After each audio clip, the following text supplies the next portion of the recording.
We bring to you another episode of Everyday Racism, brought to you by Believe Music and Music Mind Matters. I go by the name of Chris, but it's not about me, it's about my lovely, talented, amazing, and also I'm going to be biased because you're from the zone, so from the ends. So I'm going to be super biased. Poppy Ajudha, how are you? Hey, thank you for having me. I'm good. How are you? I'm, the first person to ask me how I am. Wow. These people are rude. Yeah, usually you just be like, oh, wow, you actually asked. Good. I'm good. All good.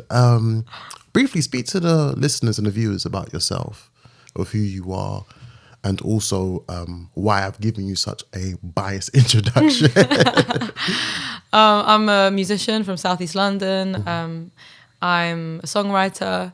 My music is kind of based a lot in social change, and like those are the things I care about a lot.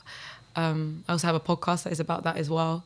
And yeah, I just try and make music that reaches people and crosses a lot of genres. So I'm going to avoid putting myself in a box. What I love most is with you is that you're such a well-rounded person. Aside from just the music side, was also the university side as well. Correct me if I'm wrong, that you studied, isn't it? I don't want to get the university wrong. SOAS. Yes. Yeah. That's correct. Yeah. What was it you studied again? Social Anthropology. What made you go that level? Or what made you go into that world? Well, I mean, I always wanted to be a musician, and that was always what I was doing. Mm-hmm. But I think I had an interest in like these very academic spaces, and I have always been a very opinionated person and had like these theories about the world, but maybe I didn't feel like I had the authority to speak on them. Yeah. And my mum was a little bit like, you can't just do music. So, like, what are you going to do with your... You need that plan B. Yeah, she was like, what are you doing?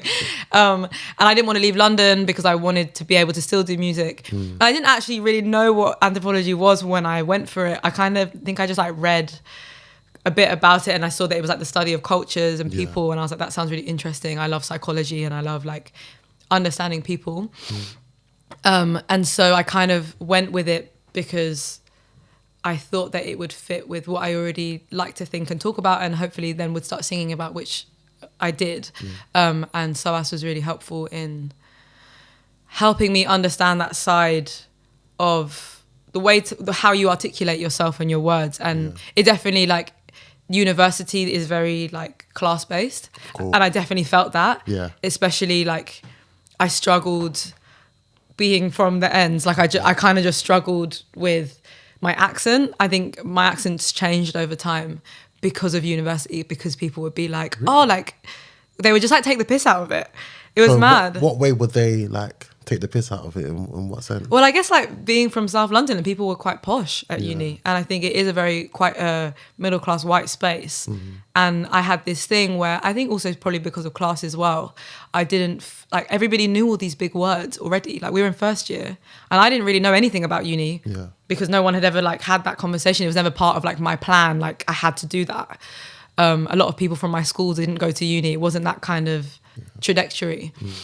So when I got there, it was a bit like, oh, wow, everybody's been like planning for this their whole life. And I'm here and I'm like, so why have you already all done the readings and like know about all these people, and I don't know what's going on? And I'm quite dyslexic, so I didn't really like reading out loud. And I also just felt like things sounded more stupid coming out of my mouth with my accent. And so I was very self-conscious of that.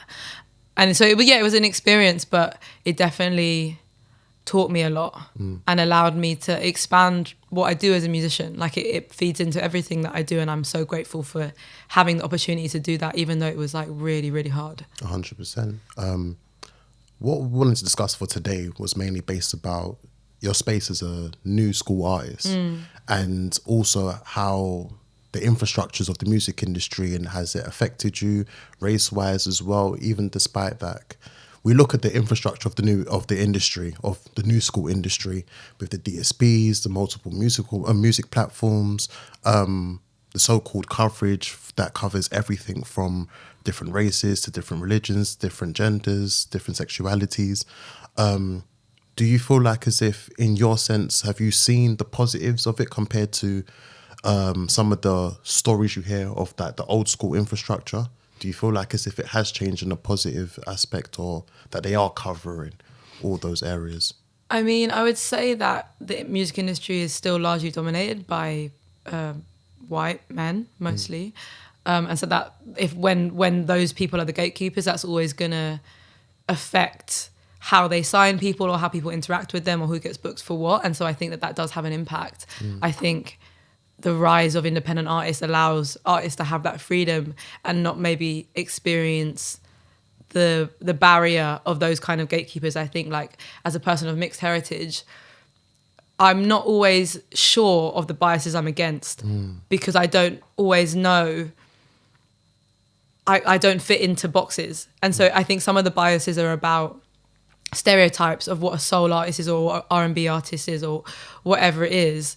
And because of my ambiguity, I think sometimes I definitely am experiencing biases, but I'm not. It's not being named in the same way.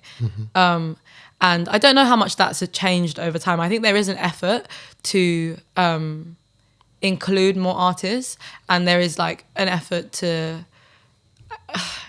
I don't know if it's an effort or it's just like also a natural progression where there's a lot of Black originating music that has come to the forefront of commercial culture, like Afro beats or like R&B moving into like a more commercial space on the radio or whatever it is. So that space is opening up. But I would say that also comes from like the artists who are making that music rather than the gatekeepers deciding to be like, oh, let's just like let you guys in. Yeah. And so I think it's the people that move the culture because the people are always the majority. And people of color have always been like present and like dominating in creating amazing music and being a force for change in music. It's funny that you mentioned the keyword there being the gatekeepers. Do you feel like as if as time has gone on that the race-related issues have changed in a sense of where it may have been a thing of where before there wasn't much representation of Black music out there or within the music industry, both as artists or, you know, as execs. But now, you know, you're walking into some music spaces, you're seeing a few more Black males and females. On the charts, you are seeing more Black males and females as well. Would you say that it's increased, like as time's gone on, that the race-related issues have changed, or would you say it's still the same? I mean, I think there's definitely more representation and that's part of progress. And, you know, like all the people that spend their life fighting against racism, it would be like they've done no work if there was no progress. Yeah. But I think, obviously, of course, there's still a lot of work to do. And I would say that it's not so much that the conversation has changed, more that more people are aware of it and more people are forced to kind of open their eyes to things which they could, because of their privilege, ignore and make more space for people of colour to be working in the industry behind the scenes, but also for artists and musicians to take up space in that way as well, like being booked on festivals and radio play, all of those things. Of course, in the sense of where, because as we speak now, you are an independent artist. How key and essential is it to have the right representation of yourself in those music platforms, those entities, or those, you know, those corporations that you may be working with? How important is it for you to have that representation of someone who is exactly like you, from the same walk of life, same race, all of that? Like, how important is that for you? Well, I think it's about people understanding where you're coming from, and you need a diverse amount of people, because on one side, because the other side, there is so much diversity. Yeah. So if one group of people is dominating an industry, there is always going to be a misalignment in understanding the music, in understanding the identity, in understanding the artist. And then I also think just on a mental health level, artists and musicians are very emotionally engaged people. They write music, they write songs that are based on their past traumas or their, you know, reliving memories and then singing them over and over again. Yeah. I think any artist would be lying if they said they weren't like a deeply emotional or empathetic person in order to be able to write songs and connect with fans and connect with their audience. And there is definitely like, I don't know, like I think if the people who are signing them or engaging with them can't understand where they're coming from or what's important to them as artists or the team that they need to have around them, then mental health is also going to be affected in those situations. And then an artist might not be happy in the space that they're in because, yeah, an artist is a product in terms of the industry, but they're also a person, you know, acting and living their life. Of course. And I think representation is important in that sense because, you know, if I'm a woman of colour and I'm not interacting with other women of colour, then I will be misunderstood because there's an element of lived experience that can always be shared if I'm interacting with another woman of colour. Yeah.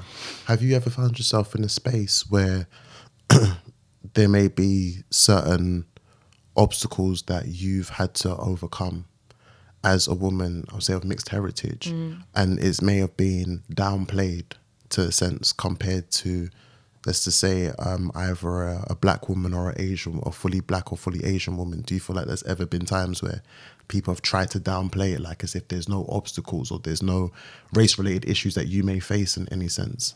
Yeah, I think it's such a complex issue because colorism within the black community is such a deep-rooted and complex issue. And I think what's always been important for me is to be aware of the space that I take up and the space that's right for me, and not speaking for people of darker skin tone than me, or not being, if I'm the chosen person to be like the person of colour, that doesn't make sense to me. I want to know who else is on that panel or who else is doing that show, because I'm not going to turn up and be like, oh, so I'm nah, like it's not. I think it has to, you know, I'm definitely like someone who is aware of that. But equally, I still have my lived experience and I still interact with the world as a person of colour. And, you know, that's something that I will always understand. And I don't always expect other people to understand if they're not coming from the same space, you know. Of course. Identity is intersectional. Yeah. And we all intersect with it in a different way. So, yeah, I think it is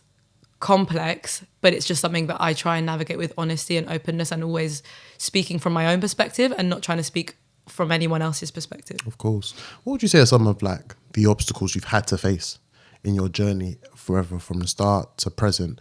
Like, what are some of the obstacles you've had to face in your musical journey? I mean, I think especially being in a white male dominated space, a lot of obstacles, and it's hard to know. I think especially as a woman of colour, it's like hard to know which one is the thing that is in the way in any individual interaction. But I know that I've faced different obstacles to my male counterparts, and I know that I have to navigate conversations in a different way, because otherwise I'm a diva or I'm a bitch or like whatever it is, or I'm too assertive. And I have definitely experienced that a lot. But it's also like I'm an independent artist and I'm running my whole business. So how can I not be assertive? I'm also the boss. So who do you want to tell you what to do? Yeah, I think it's a very hard space because, you know, you have to be very assertive to make sure things are done properly and that you're in a comfortable space. However, it's like as soon as you do speak out and you may be quote unquote assertive, you're now seen as the angry black woman, if that sense. So it's like you're trying your hardest not to fit that stereotype, but at the same time, business has to be done. Yeah. And it's just like, you're damned if you do and you're damned if you don't, to some extent. And I think class intersects with that as well. I think there is an element of like, and also race, I think as well, like culture. Yeah. Like being of Caribbean background, I think the way that I can be seen to like middle class white people is sometimes quite abrasive. Yeah. It's sometimes quite like, and especially because of class, loud and like not super polite, or, you know, I think that they're kind of things that I've like learned culturally or from school or like being in those kind of spaces. And it's about, I think it's the extra effort of work it is to navigate that space in a way that someone else can understand me and isn't going to be skewed by their own bias. It means that I have to do a lot of code switching. I think that's probably the one that comes up a lot, is that I'm like the queen of code switching. And it's an interesting thing because you want to be yourself, and especially as an artist, you want to express your identity and be honest, and that's something that I think is so important for everyone, but especially an artist who has the outside influence of a lot of people all the time. But at the same time, as an independent artist, I have to move in space a lot. I have to interact with a lot of people. You know, I'm doing a lot of those interactions myself. So yeah, it's just a lot of thinking and acting accordingly all the time. 100%. Have you ever found yourself in a space of where, as a new school artist, you used to say that we are now from the era of streaming services, DSPs, along those lines, and a lot of things that, one of the main things that a lot of artists look forward to as an incentive is making sure that their music is playlisted in various DSPs. I remember speaking to someone yesterday, and we were speaking about how the labeling of CDs and albums used to be in HMV or various CD stores, of where you just had urban or other genres, and that would be everything in there. It would be from R&B to hip hop to gospel to grime to garage. Everything was just in there. Whereas, like, with music that was predominantly made from white musicians, you had it broken down from pop to dance to electronic to folk indie, to to country, rock. to indie to alternative. There was all broken down like that. Have you found yourself in a space of, as quote unquote a new school artist, that some of your songs have been playlisted in somewhere and you thought, this is very lazy, I don't deserve to be in this playlist? I think that people are always misunderstanding what my genre is, but I think it's also because it goes across a lot of genres. It's a really hard one because I think people always want to label you, and it comes back to, I think, being mixed and people not knowing where to put me. They want to put me as like a soul artist or an R&B artist. I don't really think or a jazz artist. I don't really think I fit in any of those brackets. But yeah, I don't know. It's a hard one. I think they should, I guess, allow the music to speak for itself, and playlist the music as it fits into that genre, into that specific sound. Rather than looking at me and creating a stereotype around what kind of artist I am. Because I remember a prime example was with Lil Nas X with Old Town Road. They refused to put it in the best country as a category. Man. They refused to do it because they were just like, he's not a country artist. It was like, this is a country song. You've got like a country legend on there. It deserves to be in this playlist. Let's not just bunch it towards just best hip hop or. But his identity meant that the song wasn't allowed to sit where the song maybe should have sat. Yeah. So there is that form of laziness at times. Speak to me about DSP wise. Do you feel like as if the right type of coverage is there now to cover all those different sounds that do come from, from Black heritage? Do you feel like it's well covered? And by DSPs, you just mean like streaming services? So like, streaming services, playlists, specifically like editorial playlists and things along those lines. Yeah, I mean, I think that there's like a really big variety of playlists and people who love music and the people who put the playlist together. Yeah. And so many streaming services that is definitely present. I can't even imagine a time when people would go into shops and buy, like people buying my CD. Yeah. But I feel like we're kind of moving back to that with like pressing vinyls, and of course it allows the music to sit in its own space. If you buy a vinyl, I feel like it makes it harder to put it into a box. Sometimes I think streaming just bunches all music to get, like a big massive library. Yeah, because it's like, I don't know, if you were to go into a shop and you were looking for a specific CD, the experience of finding music is different to scrolling through thousands of songs or putting a playlist on shuffle. There was a time when we couldn't do that. There was no Spotify radio at one point where an algorithm would choose music that you like for you. And what does that mean for the way that we connect with music? Because we're not even consciously choosing it. I feel like if you've gone into a shop and you've searched for this music or you found this gem, your interaction with that song or that album might be different because it's like an experience that you've invested time and effort into. And so I don't know if that maybe contributes to, I don't know, the way that we see music and genres and putting artists into a box that kind of fits all, so that they can fit into a playlist. Or so, like, the way that algorithms have developed, it does homogenize a lot of music. Of course. In that sense. Yeah. One key thing I wanted to speak about is when we're speaking about the infrastructure of the music scene, it seems like as if it's more socially aware of issues that are taking place. Again, covering all aspects.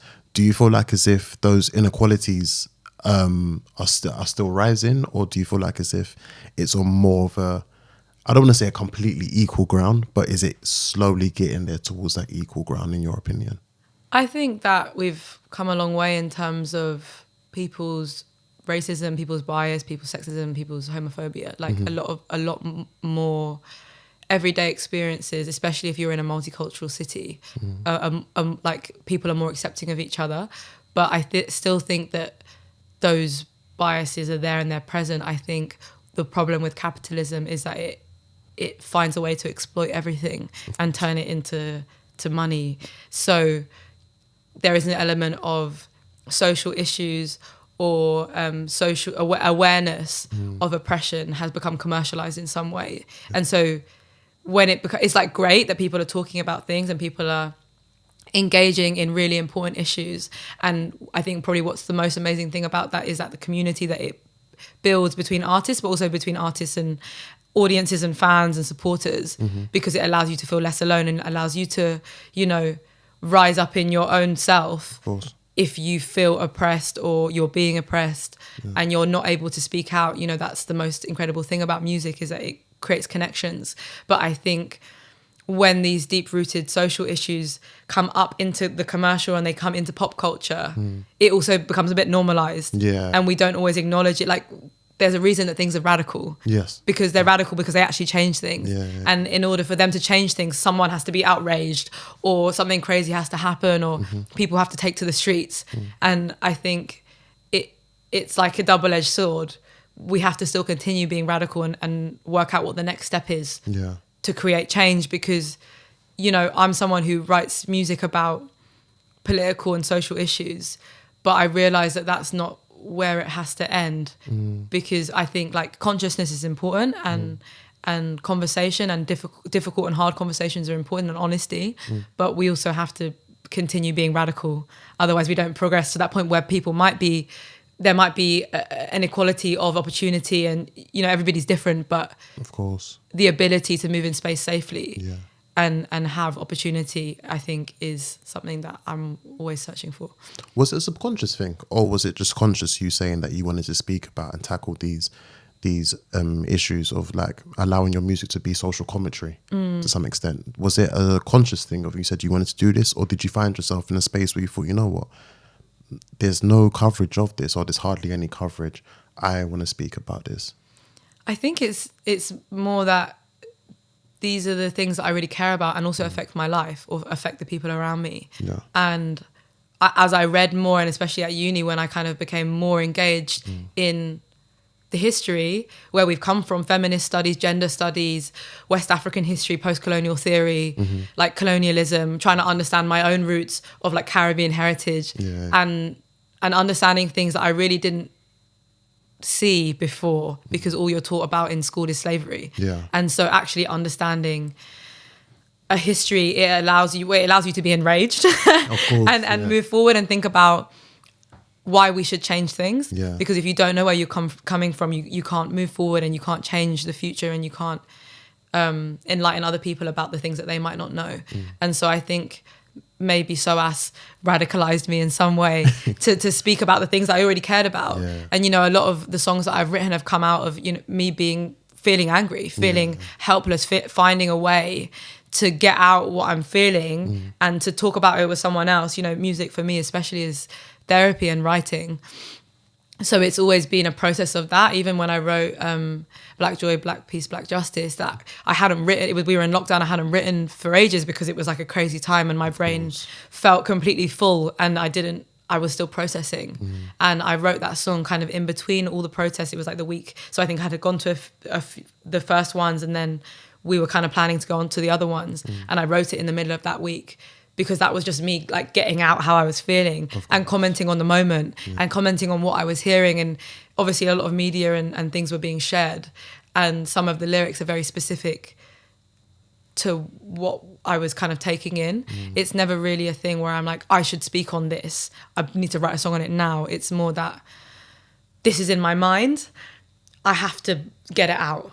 I have to put it into something that allows me to gain closure, but then it also allows me to carry on the conversation of something that I care deeply about. And I think that's always where it starts.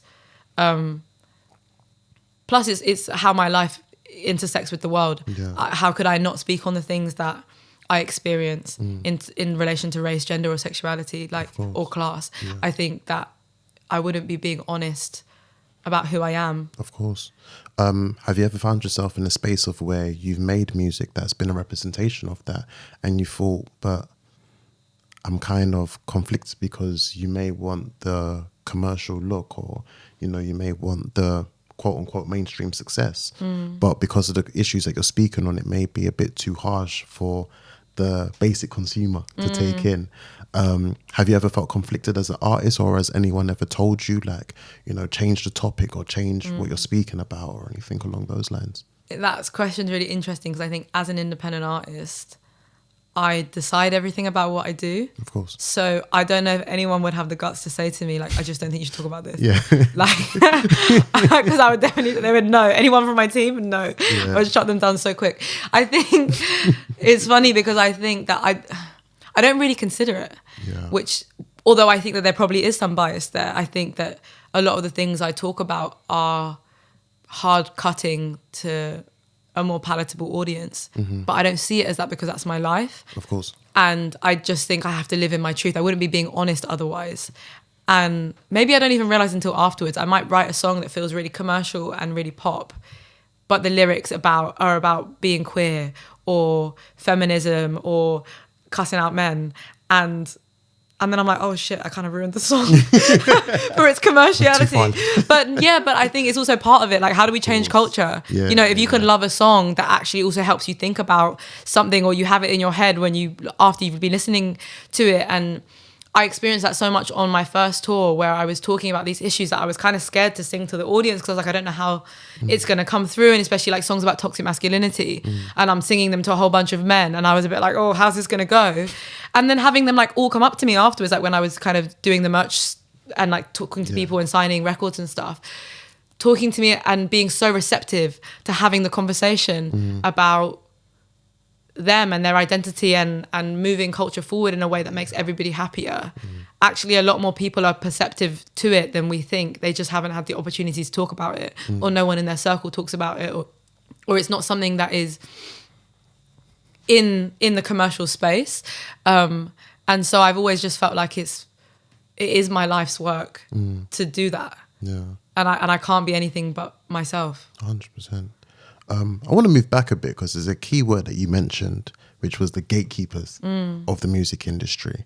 Do you feel like as if there's still barriers to actually enter within the music industry or the music world? Do you still feel like as if there's those obstacles or those hurdles you have to jump over?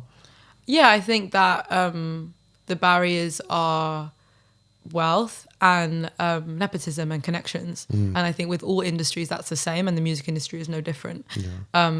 With capitalism, people who are coming from more deprived backgrounds are going to find it harder to move into those spaces. And if oppressed people, a part of that group are people of colour, then there is going to be an element of that coming into it, and then also moving into the music industry and into that space. And maybe that means that people are then pushed into more stereotypical roles in order to fit into the space. Whereas if they had money and accessibility, they would just be able to do it in whichever way they want to do it. 100%. Even speaking about it as well, with like the infrastructure of the music industry now, the main focus is obviously streams online, and also making sure that you're doing shows, which finally everyone's back finally doing after how long. Would you say that this is the new infrastructure of the music industry is an advantage or a disadvantage for artists? I mean, I haven't been an artist in that time where it was so, it's like I think it's good and bad. So I would say that obviously we've moved into a space where streaming is such a huge thing and buying physical records isn't. And I think artists used to make a lot more money from physical purchases than they do from streaming. But equally, I think back in the day, there was such a focus on label signings, it was quite, and especially probably before the internet, it was a lot harder to just do your own thing, DIY, or just do it the way that you wanted to do it, because you needed those gatekeepers to accept you and to say, yeah, we'll give you the funds or we'll do this.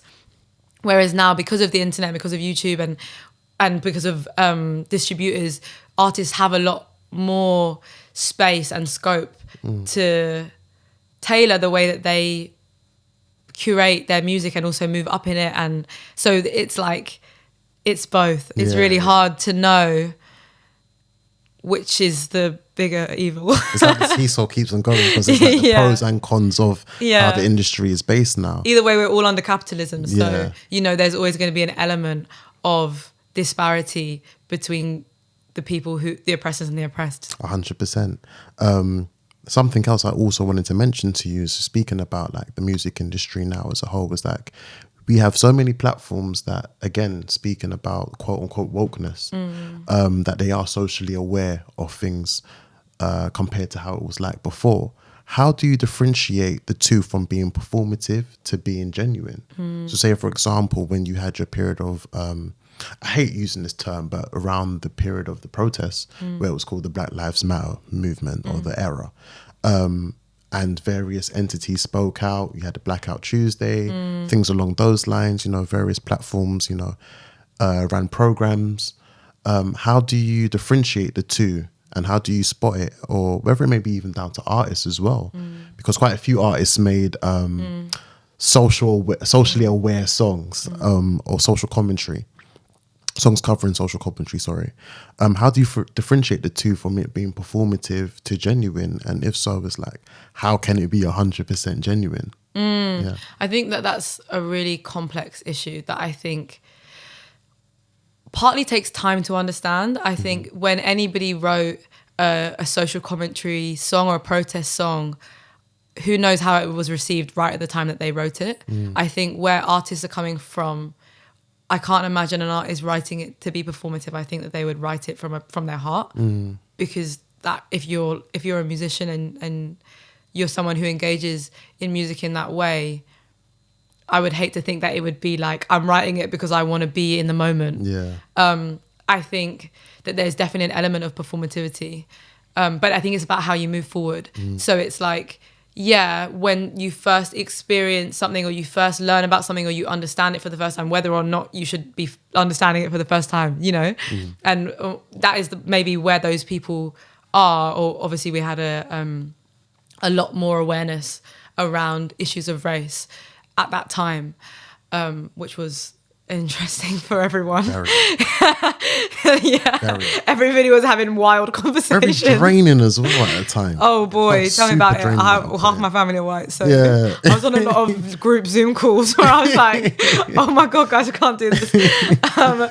But I think it's about, what are you still doing to create change or fight for a cause, or what is it that you care about, and is that still in your mind, and are you still making the effort to do the work? And I think that's when we know it's performative or not.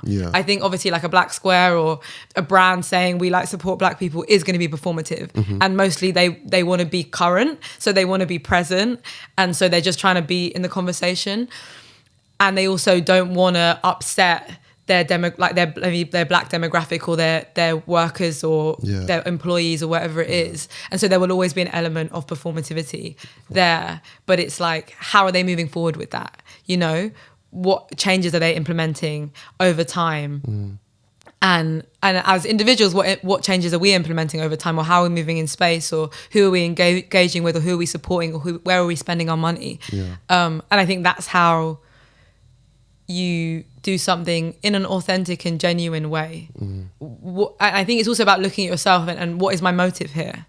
You know, why am I engaging this, and what's important about what I'm doing, and what effect will it have? Of course. It's about having a bit of foresight when you do things, rather than just like acting. And I think that's just about being a responsible person. Of course, definitely. We focused a lot about, you know, the obstacles, the hurdles that you've had to face, but also as well that you've seen other artists that having to face. What would you say is, how do we overcome all of this? How do we move forward from this so it's just like these race-related issues you don't longer have to deal with, or, you know, other artists, whether it may be from Black heritage or from mixed heritage? Like, how do we overcome this and move forward? It's a it's a mad one, because I think that, especially with that coming forward during a pandemic, there's obviously the pressure of everything else and the pressure of mental health. And I think the biggest things for me are having people around you that respect and understand you, like choosing your friends and choosing your family better, you know, especially as people of color. I think we or you might put up with a lot of things, that in a year or two of reflection, you're like, hold on a second, I don't want to put up with that anymore. And I think the changing of culture allows us to express ourselves in different ways, you know, like we can express ourselves or create change in different ways to the ways our parents could, because the space for them to do that was different, and their accessibility and what was at risk, of course, for them to do. And I think I'm fortunate for that, because I did a panel talk with Norman J. MBE, one of the first like Black DJs to be knighted, and obviously like a curator of house. And it was really interesting talking to him about the intergenerational difference. And he was kind of very much talking about how different it was for him and how much he appreciates artists and musicians and young people today, how much we won't put up with. And I think that that's important. It's important to value yourself and know your value and demand it in space, and especially for people of color, to demand to be recognized, and not to be stereotyped and not to be put into boxes in certain ways. So I think it's about protecting your space. I think it's about being able to engage in difficult conversations. You know, I think it's important to have safe spaces, but we don't change anything by all just talking about the same thing. You know, I have to be able to be challenged and be strong in my opinion and strong in myself, because nothing changes if we're not willing to meet someone where they are, as long as it can be respectful and you're safe while you're doing it. Being compassionate to everybody's in a different struggle. Everything's intersectional. You know, we all go through stuff, and it shouldn't all just be compared in the same way. Because, you know, if you're a Black woman or you're a mixed race woman or you're a Black man, the things that you face are different. And, you know, the things that I face are going to be different to the things that you face. And I think it's about being compassionate to each other, so that we can be strong together, because actually community is the biggest part of making change. It's about working together. So I think, those would probably be the things that I would say. I think along with that as well, to co-sign would be having those uncomfortable conversations that sometimes you do need to shake the room in order to be heard. But most importantly as well is for it to be recognized and for people to resonate with, you know, the day-to-day. Because sometimes having these conversations, when you hear from another person, you're like, oh my gosh, like you have to go through that. Me too. It's the same. It's like you may share experiences, or even for others that, you know, that are non-Black, they will feel like, oh, so this is what you have to go through. This sounds crazy. And when we speak about things like undertones, or, you know, I don't want to say the strong term of racism. It could just be the most subconscious of things that we'll perceive as racist. Being aware of that most importantly as well. And communicating. Yes. You know, communicate with each other. That's the main key thing. As an artist, has there ever been times of where you felt like as if you had to professionalize yourself or westernize your voice or your tone or anything, so that you are allowed to book things such as venues or for shows or recording sessions, or even down towards press, if there's maybe certain tones or certain words they may use that you may think, no, I don't like this representation. I think it's very lazy, or you've tried to stereotype me and my sound. I've definitely had that before. More probably with like European press. Okay. So like, I don't know, I think people are more aware with like British or in London. I've definitely had like very problematic interviews that are just like so based in racial biased or gender biased. And I know lots of people that have. I think I make it a very important part of who I am to be unapologetically myself, because I can't love myself if I'm constantly changing to fit other people or to fit into space. And while that might be difficult for other people to understand, or I might lose jobs, or I might lose gigs that I might not even be aware of, I can't live my life being unhappy. And I think personally for me, I'm a very like outgoing, outward person. Exclaiming who I am is part of me accepting who I am, and that comes through my music or my music videos or any of my art. It has to be an open conversation, and you have to accept me as I am. 100%. Or just don't have me at all. It is what it is. Literally. Before we do conclude, please, how can everyone not only stay in tune with the music and yourself, but also the podcast as well that you mentioned earlier? Yeah, the podcast is on all podcast places. Anywhere you find a podcast. It's called The Strong Woman Podcast, and it has loads of incredible guests on it, which I'm so inspired by, and definitely talks about all the things that I really care about and come through in my music. Obviously, I'm on all socials as well. You can find me there, or like find my music videos. Go check it out. Sick. Poppy, thank you so much for coming down. Another episode of Everyday Racism. Thank you.